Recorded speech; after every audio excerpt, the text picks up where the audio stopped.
আজকে এমনভাবে আমি রোস্ট রান্না করব যে বিয়ে বাড়ির মতোই মনে হবে। আবার এমনও হতে পারে বিয়ে বাড়ির স্বাদকেও হার মানিয়ে ফেলবেন।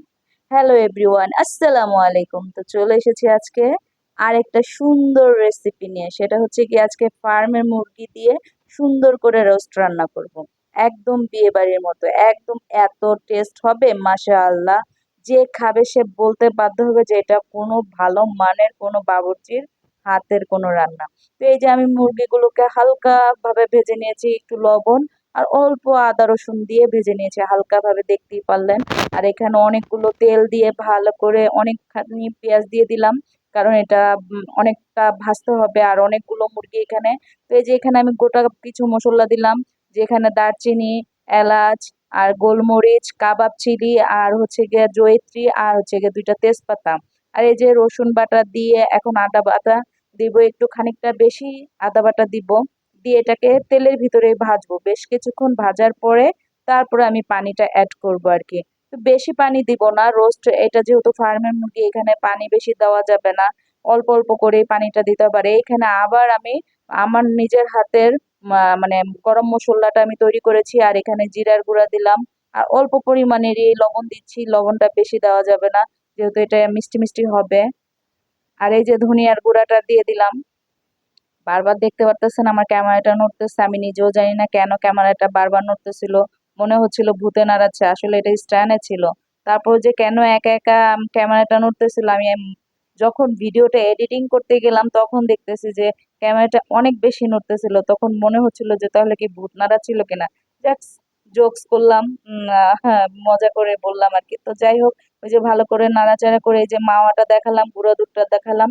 এই যে মাওয়াটা এখন আমি সুন্দর করে গ্রেট করে নিব, আর এই যে গুঁড়া দুধটা সুন্দর করে একটু হালকা পানি দিয়ে আমি এই যে অল্প পরিমাণ পানি দিলাম, আমি কিন্তু পানিও বেশি দেইনি, জাস্ট দেওয়ার জন্য দেওয়া আর কি। তো এই যে গুঁড়া দুধটা তো ভালো করে পানিটা মিশিয়ে যে আমি এটা দিয়ে দিলাম, দেখতেই পারলেন যে অনেকগুলো গুঁড়ো দুধ দিলাম। এটা টেস্ট ব্যালেন্স করবে, আরো বেশি মজা হবে একটু গুঁড়ো দুধটা বেশি দিলে। আর ভালো জিনিস খেতে গেলে তো কম্প্রোমাইজ করলে চলে না, এটা স্বাভাবিক কথা। তো এই যে একটু নাড়াচাড়া করে দেখলে না, অল্প একটু পানি দিলাম, বেশি পানি দেয়নি, যে বলক চলে এসেছে। আর এই যে কাঁচামরিচ দিয়ে দিলাম, আসলে আমার আস্ত কাঁচামরিচ ছিল না তাই আমি ফালি করা কাঁচামরিচ দিয়ে দিলাম।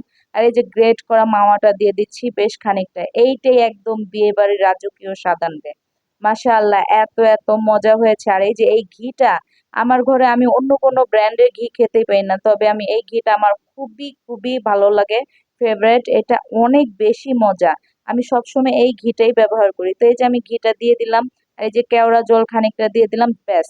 আর একটু দিব গরম মশলার গুঁড়া। এত সহজের রান্না অথচ এত মজা, এত ইউনিক লেগেছে মাশাআল্লাহ, কি বলবো। আপনারা সবাই এভাবে করে ট্রাই করবেন, মাঝে মাঝে ঘরে নিজেরাও খেতে পারবেন। একটু জাস্ট একটু পোলাও রান্না করে, মুরগিটা অন্যভাবে খেতে ইচ্ছে করছে না, এইভাবে করে রোস্ট রান্না করে খাবেন, দেখবেন 100% ইনশাআল্লাহ আমি বলতে পারি যে আপনাদের প্রত্যেকটা ফ্যামিলি মেম্বার বলবে হ্যাঁ আমরা হয় কোনো ভালো নামি দামি রেস্টুরেন্টে খাচ্ছি, আর না হলে কোনো আমরা বিয়ে বাড়িতে খাচ্ছি, এরকম একটা ফিল নিয়ে আসবেই। তো এই যে আমি আবার একটু ঘিটা ছড়িয়ে দিলাম, এটা স্কিপ হয়ে গেছে, যে ঘিটা দেখা যাচ্ছে।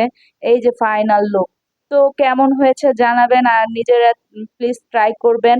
আর সবাই এটা ট্রাই করে কেমন হয়েছে কমেন্টে জানাবেন। তো এই যে দেখতেই পাচ্ছেন খুবই লোভনীয়, অনেক লোভনীয়, মাশাআল্লাহ অনেক সুন্দর হয়েছে। তো সবাই ভালো থাকবেন, সুস্থ থাকবেন, আমাদের জন্য দোয়া করবেন। আর প্লিজ রেসিপিটা একবার হলেও ট্রাই করবেন, কেমন হয়েছে জানাবেন। তো ভালো থাকবেন সবাই, আল্লাহ হাফেজ, আসসালামু আলাইকুম।